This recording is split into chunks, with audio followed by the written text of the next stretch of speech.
ठाकरेंनी युती केली आहे। ठाकरे बंधूंच्या युतीवरून उपमुख्यमंत्री एकनाथ शिंदे यांनी टीका केली आहे।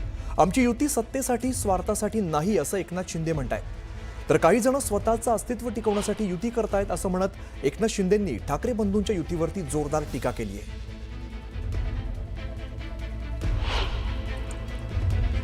सुरू आहे आणि आमची युती जी आहे ना, युती आमची सत्तेसाठी झालेली नाही, खुर्चीसाठी झालेली नाही, स्वार्थासाठी झालेले नाही।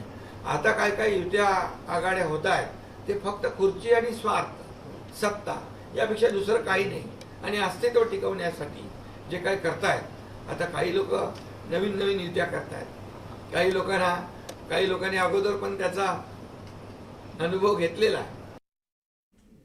भाजप शिवसेना जागा वाटपाची घोषणा उद्या होण्याची शक्यता असल्याची माहिती सूत्र देत आहेत।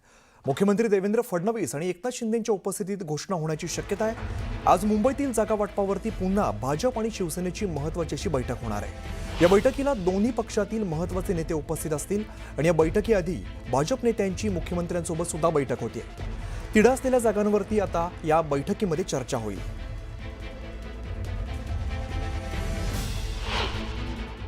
जवळपास अंतिम टप्प्यात आहे आणि महायुती होईल आणि महायुती या निवडणुकांना अतिशय प्रभावीपणे समोर जाईल।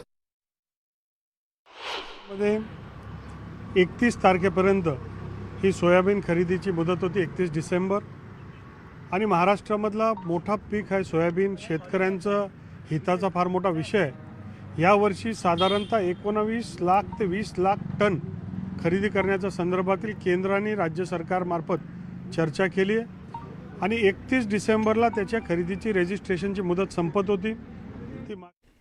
पुढे जाऊया। पुढची महत्त्वाची बातमी अशी की आज पुण्यामध्ये शरद पवारांच्या पक्षाच्या नेत्यांनी अजित पवारांची भेट घेतलेली आहे। पुण्यात दोन्ही राष्ट्रवादी काँग्रेस घड्याळाच्या चिन्हावरती निवडणूक लढवण्याची शक्यता आहे। राष्ट्रवादी काँग्रेस अजित पवार गटाकडून शरद पवार पक्षाला प्रस्ताव दिल्याची माहिती सूत्रांनी दिली आहे। दोन्ही राष्ट्रवादी एकत्रित आल्या तरी पक्षचिन्ह हे घड्याळच असेल असं कळतंय।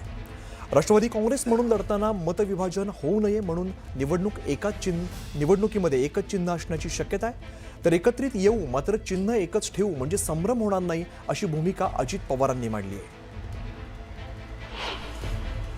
चारी पक्ष पहिल्यांदा एकत्र आलेले होते, चर्चा झालेली होती, म्हणजे दादांचे काही प्रतिनिधी आमच्याशी चर्चा करत होते, आम्ही त्यांची करत होतो, सेनेचे देखील होते, काँग्रेसचे देखील होते, पण आता ते सगळं चित्र बदललं गेलं असल्यामुळे काही नाही।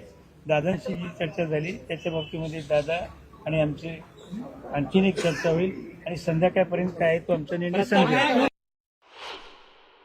शेवटी निवडणुकीच्या निमित्ताने भेटल्यानंतर सर्वच गोष्टींच्या पर्यायाने चर्चा होत असते आणि मला वाटतं त्याच गोष्टींची चर्चा आमची देखील त्यांच्याशी झाली।